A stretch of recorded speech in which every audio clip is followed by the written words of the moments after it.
Washington. After months of fighting, reach agreement on almost everything in the divided Congress. Lawmakers are returning Capitol Hill, avoid a government shutdown as House Republicans consider whether advance the impeachment inquiry against President Joe Biden, emergency financing for Ukraine, federal disaster funds, and a short-term funding measure to keep government departments fully operational will dominate the September agenda. Alongside the Republican-led investigation into Hunter Biden's business deals abroad, the Assembly is scheduled to meet for only 11 days before September 30th. The government's fiscal year, leaving no room for maneuver.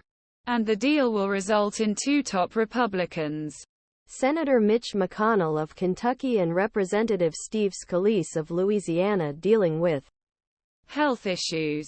The president and congressional leaders, including Republican House Speaker Kevin McCarthy, are focused on passing a months-long funding measure known as a standing resolution that will keep government departments running while lawmakers prepare the budget.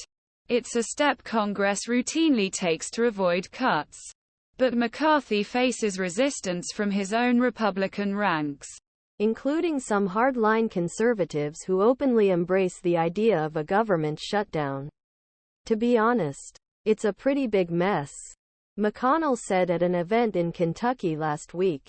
The highlights of the MPs returning from the August recess are as follows: keeping the government open when Biden and McCarthy agreed in June to suspend the country's debt ceiling. That deal included provisions for peak spending figures. But under pressure from the House Freedom Group, House Republicans put forward spending bills that fell below this deal. Republicans have also sought to fill their spending packages with conservative policy gains. House Republicans, for example, added provisions blocking abortion coverage, transgender care, and diversity initiatives to July's advocacy package, turning a traditionally bipartisan effort into a fiercely debated bill. But Democrats control the Senate, and they're sure to reject most conservative proposals. Senators prepare their spending bills on a bipartisan basis, seeking to avoid unrelated policy fights. Senior lawmakers in both houses are now turning an interim financing package.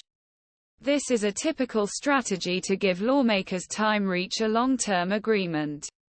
The House Freedom Group has already released a list of demands it wants included in the ongoing resolution. But these mean a right-wing wish list that will never be in the Senate. Conservative opposition means that McCarthy almost certainly needs to gain substantial Democratic support to pass a funding bill. But such an approach risks a new round of confrontations with sane conservatives who have threatened to oust him from the presidency in past. Democrats are already preparing to impeach the House of Representatives GOP. The last thing the American people deserve is for extremist House members to trigg